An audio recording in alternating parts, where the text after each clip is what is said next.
Let's go straight into prompting. These are the keys, the key information you always want to give your ChatGPT or other AI chats. It'll apply to them as well to get the best output. This is your basic framework for a beginner. And those elements are the task. That's exactly what you want it to do. That's the starting point. The context. So, who it's for, why you're creating this, your target audience, who you are. When I say who, it's are you a local marketing expert? Are you a business, social media consultant? Things like that. And who your target audience is and why you need that task done. Some guidelines, any kind of specific guidelines like the style and tone you want, the format, like in a table, do's and don'ts. So things you want to make sure it includes or make sure it excludes. Giving it an example is going to help a lot as well. So giving an example of the format you want, the flow you want, a page you want to follow as a style, and then any text you want it to work with. So that when it comes to customizing, if you have sections that you want to get ideas for rewriting, then that's going to be obviously essential to give it. So that's the basic framework. One thing to note is if you're using one of the AI chat tools that has its own interface, there are a lot of these other paid ones.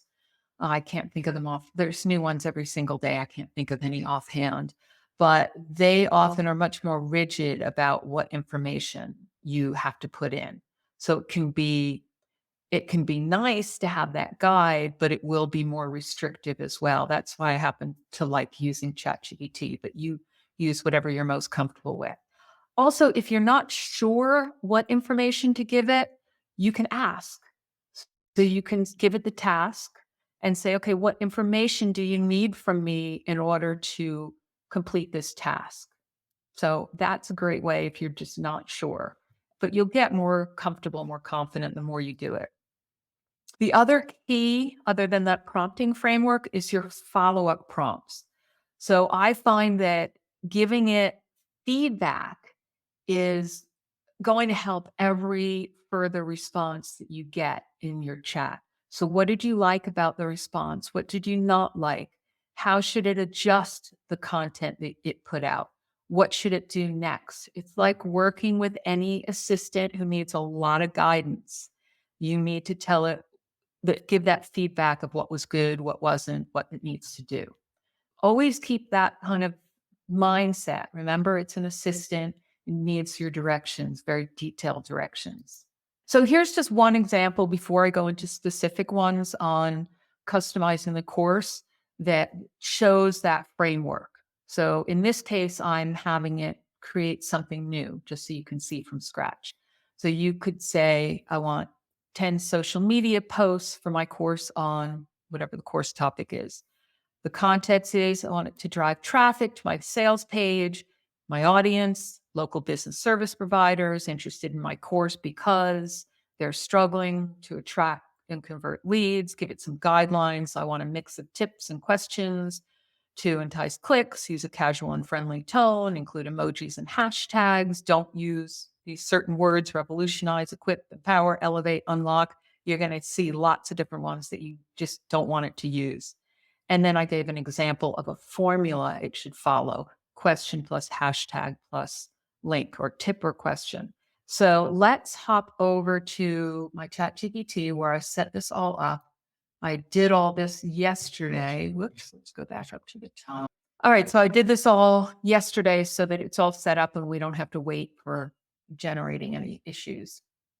So here's the prompt that I just showed you. Create 10 social media posts for my course on how to fast track your local marketing strategy to drive traffic to my course page, et cetera. These are my ideal students. These are my guides. These are all the things I just said.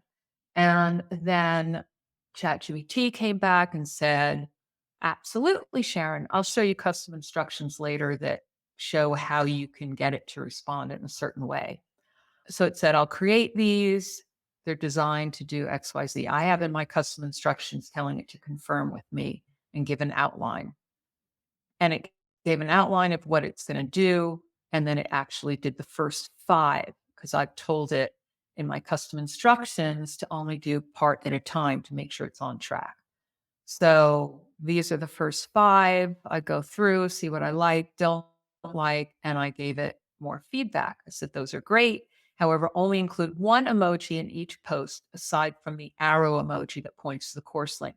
So you see how I responded and gave it feedback, very specific feedback, telling it, keep the arrow, don't do this, do that. So it went ahead and changed it. I liked those 5 and I said, okay, you can continue. So it's like a coaching session again with an assistant. You're telling it what you like, don't like, how to proceed. Now, just going back a sec to those custom instructions, I will show you that briefly in the bottom left. And I believe this is on the paid and the free plans. You can click on custom instructions and then you can give it specifics, for instance, on how to answer. So I'll show you the audience stuff in a minute when I go through that.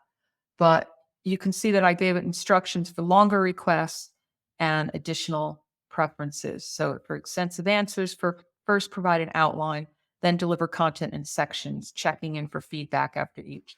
I find this really helpful, especially when you have a long chat. You want to make sure it's on track as you're customizing content and getting ideas. Confirm understanding before tackling longer requests. If ever in doubt, ask for clarity. Feel free to give suggestions or opinions. Address me as Sharyn. That's helpful. You'll try what you like. So now you've seen the examples of a basic framework.